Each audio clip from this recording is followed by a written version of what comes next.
In 35 years of plumbing, I've cleared more toilets than I could put a number on. Apartment buildings, restaurants, an elementary school with a whole wing of them, and a lot of family bathrooms at 10 at night, with somebody apologizing from the doorway.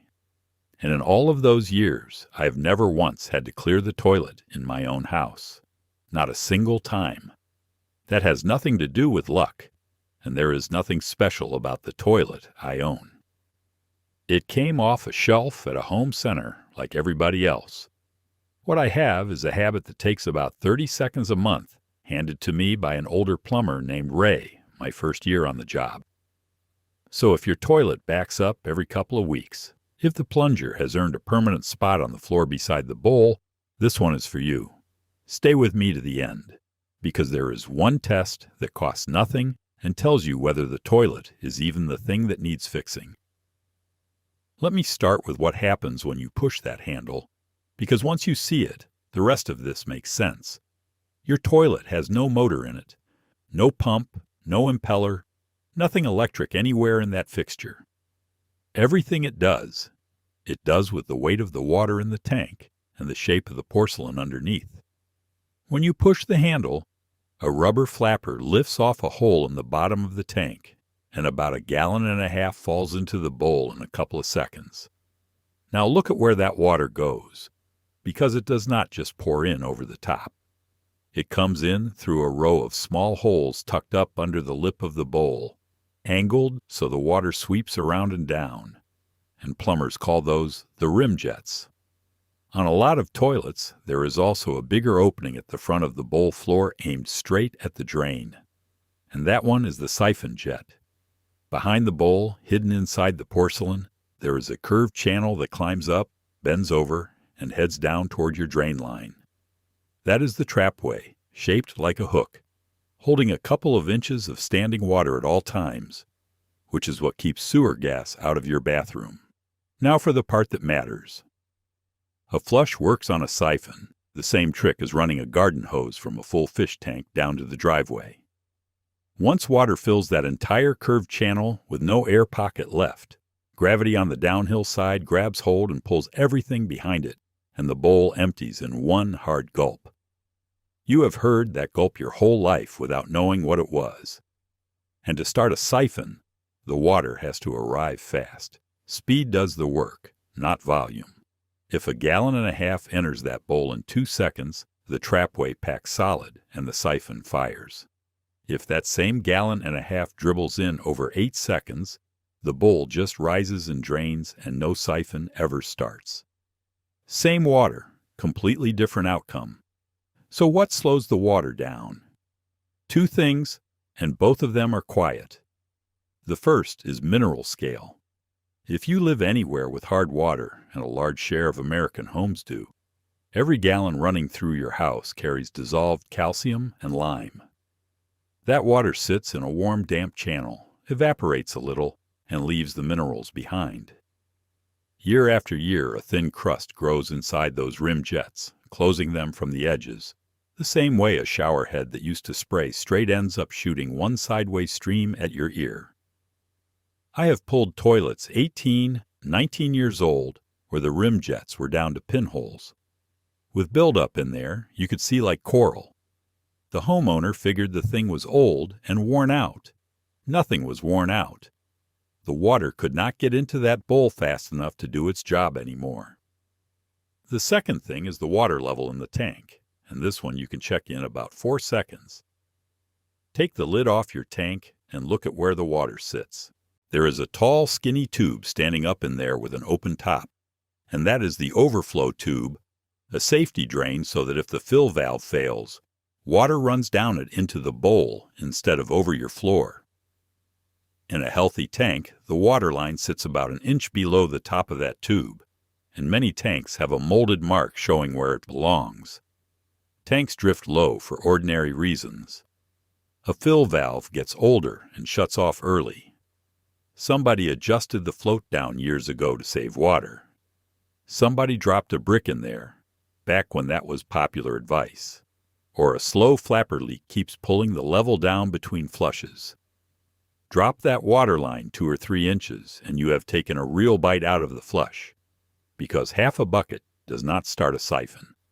And this is where it turns into a household problem, because a weak flush rarely fails in an obvious way.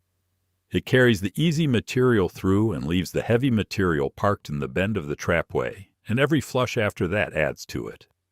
By Thursday, somebody is standing there with a plunger wondering what they did wrong. For a house that clogs over and over, the trouble is usually not the drain line under your floor. It is the flush itself, getting a little weaker every year while nobody notices. Which brings us to the 30 seconds, and I want you to time it once, because the size of it is the part people do not believe. First 10 seconds. Take your phone, flip the camera around so you can see the screen, and hold it up underneath the rim of the bowl. You are looking for that row of little holes, and whether they are open, crusted at the edges, or closed over completely. On a bowl that has never been touched, expect chalky white or rusty orange. To clear them, plain white vinegar does the job for about $2 a jug. Warm up a couple of cups, then pour it slowly down the overflow tube in the tank. That routes it through the rim channel so it sits against the crust from the inside where the buildup is. Give it a few hours or leave it overnight. Then run an old toothbrush along the jets and poke each hole clear with something thin and firm. A small Allen key works, and so does a straightened paperclip. One safety note, and I mean this one: never mix vinegar with bleach, and never mix bleach with an ammonia cleaner, because that combination puts out a gas that will land you in an emergency room. If you have poured bleach in that bowl recently, flush it through a few times first. Second 10 seconds. Lift the tank lid off and set it flat somewhere it cannot slide, because that lid is porcelain and it will crack the moment it lands wrong. Look at the water line against the overflow tube, and if you are more than an inch below the top of it, reach in and adjust the float. On a modern fill valve that is a plastic clip riding on a rod, or a screw you turn a quarter turn at a time. Third 10 seconds. Flush and watch the bowl work. You want water coming in evenly all the way around the rim, and that hard gulp at the end, where the level drops fast and pulls. If you see water running down one side only, or a lazy swirl that never commits, your jets are still partly blocked, and the vinegar needs another round. That is the whole thing. 30 seconds of looking once a month, plus a couple of hours of vinegar soaking maybe twice a year. Quick pause. If this is useful to you, I put 50 of them in a book called 50 Easy Plumbing Fixes that will save you $10,000. 50 step-by-step repairs you can knock out on a Saturday with basic tools, plus how to tell when a quote is padded and when a job is safe to handle yourself. Scan the QR code up on your screen. Let me put actual dollars on this, because the household that clogs every couple of weeks is spending real money without ever deciding to. A service call to clear a toilet runs $150 to $250 across most of the country, more after hours or on a weekend. 2 visits a year puts you at $300 or $400, and I have had customers running 4 and 5 calls a year on the same bowl. That is $1,000 handed over in bites small enough that nobody adds them up. Then comes the part that really costs. Somewhere around the 4th call, the family decides the toilet is junk and buys a new one. A decent 2-piece toilet runs $200 to $400 for the fixture alone, and another $150 to $300 if somebody else sets it. And in a hard water house, that new toilet flushes beautifully for 2 or 3 years, because the jets are clean and open. Then the same minerals build in the same places. The flush weakens the same way, and that family is right back where it started, only poorer. I have installed a toilet, come back 4 years later, and cleared the exact same complaint on the exact same fixture I set myself. The vinegar, meanwhile, is $2. I am not going to pretend every clogging toilet is a scale problem. Some early low-flow models from the 90s flush badly straight out of the box, And if that is what you own, replacing it is money well spent. But you deserve to know which one you have first. Now for the other half of the discipline. Plumbers have a rule for what goes into a toilet, short enough to teach a 5-year-old.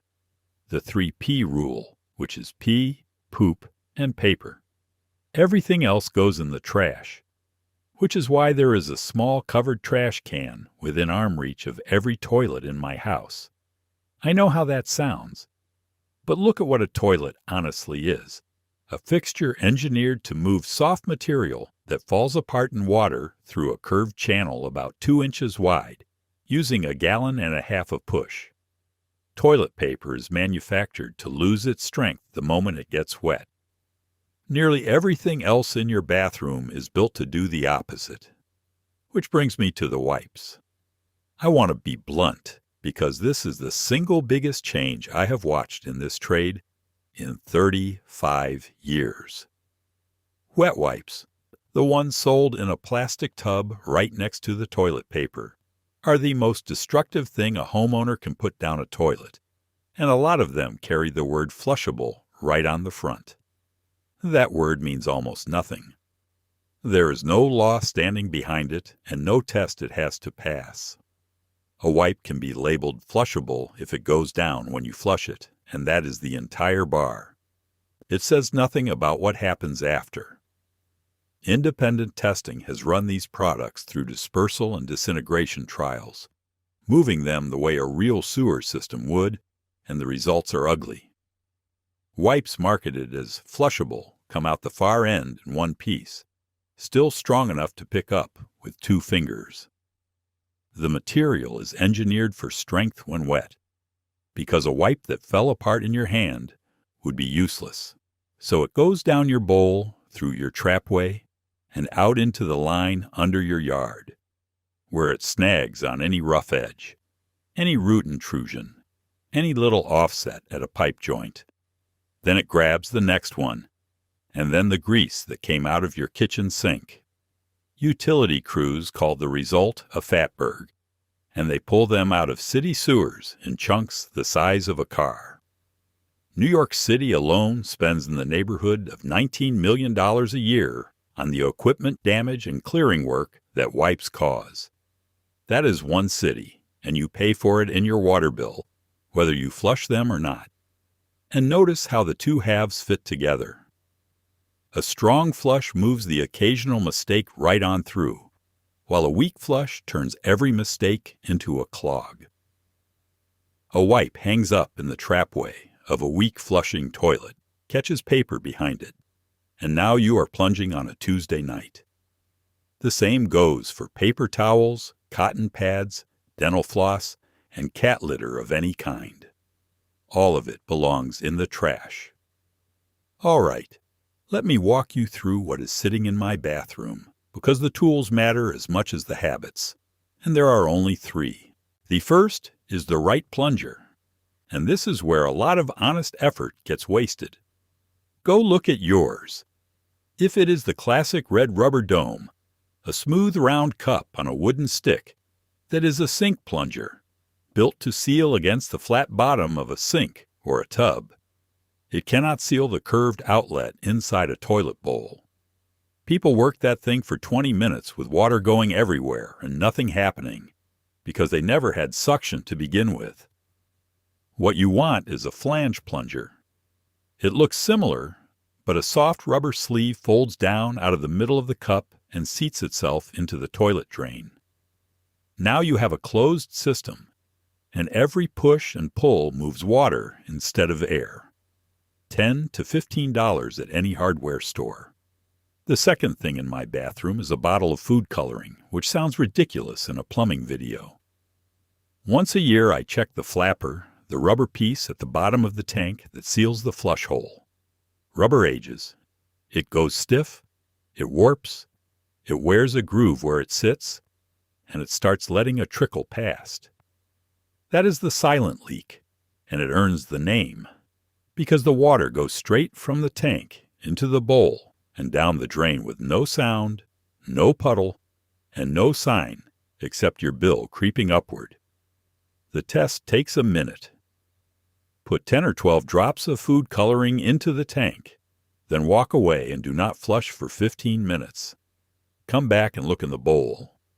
Clear water means the flapper is sealing, and colored water means it has been leaking the whole time. A bad flapper can send 200 gallons a day down the drain, every day, month after month on your bill. A new one costs $5 to $10 and takes about 5 minutes to swap. There is a second reason I care about that flapper. A leaking flapper keeps pulling the tank level down between flushes, so even a perfectly adjusted tank runs low half the time, which gives you a weaker flush and leaves material in the trapway. The silent leak and the chronic clog are very often the same problem wearing two hats. The third thing in my bathroom is about what is missing from it. There is no blue puck in my tank, no drop-in tablet, no bleach cartridge hanging over the edge.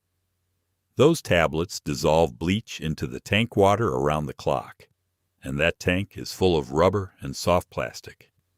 The flapper, the tank-to-bowl gasket, the seals inside the fill valve. Constant bleach exposure turns rubber hard and crumbly, and I have opened tanks where the flapper came apart in my fingers. Some manufacturers will deny a warranty claim outright if they find tablet residue in there. If you want a clean bowl, clean the bowl. A brush and whatever cleaner you like, from the top, where you can see what you are doing. So let me put this in an order you can follow. For the house where the toilet backs up more than 2 or 3 times a year, start with what goes in. Give it 1 week of everybody holding to pee, poop, and paper. If the clogs stop, you found your answer and it cost you nothing. If they keep coming, get under that rim with the phone camera, run vinegar down the overflow tube, then brush and poke the jets open. Check the tank level and adjust the float. Then run the food coloring test on the flapper. That whole sequence runs about $2 in one evening. And if every drain in the house runs slow, the tub gurgling when somebody flushes, that points somewhere else entirely, and no amount of vinegar will touch it. That is your main line, and that is a real service call with a camera and a cable. Do not spend a Saturday on the wrong end of the house. Now, the thing I promised you at the start. Before you spend $1 on any of this, there is a test that tells you whether the problem is the water coming in or the drain going out. Get a bucket and put 2 gallons of water in it. Take the tank out of the picture and do not touch the handle. Pour that water into the bowl in one steady go from about waist height, aimed into the middle where the standing water sits. You are hand-delivering the exact fast, heavy column of water a healthy flush is supposed to deliver on its own. Then watch. If the bowl grabs that water and empties with a hard gulp, your trapway and drain line are clear, and everything wrong with that toilet lives on the delivery side. Jets, tank level, flapper, all free or nearly free to fix and no reason on earth to buy a new fixture. If the bowl fills up and drains slowly or backs up on you, then something downstream is holding the water, and that is where your attention belongs. Roots, a belly in the line, a partial blockage out in the branch. Different job, different tools, and now you know before you spend anything. I have watched people hand over $600 replacing a fixture that would have passed that test in 60 seconds. Run the bucket first. Every single time. 30 seconds a month under the rim and in the tank. A trash can within arm reach. The right plunger in the corner and a bottle of food coloring in the cabinet. That is the entire system. None of it is clever, and none of it costs anything. And it is the reason a plunger has never had to live beside my bowl. One last thing. 50 Easy Plumbing. Fixes that will save you.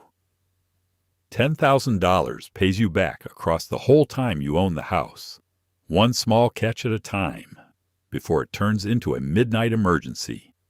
The QR code on the screen takes you there, and subscribe to the Mark Silverbridge channel for honest plumbing answers that keep your money where it belongs.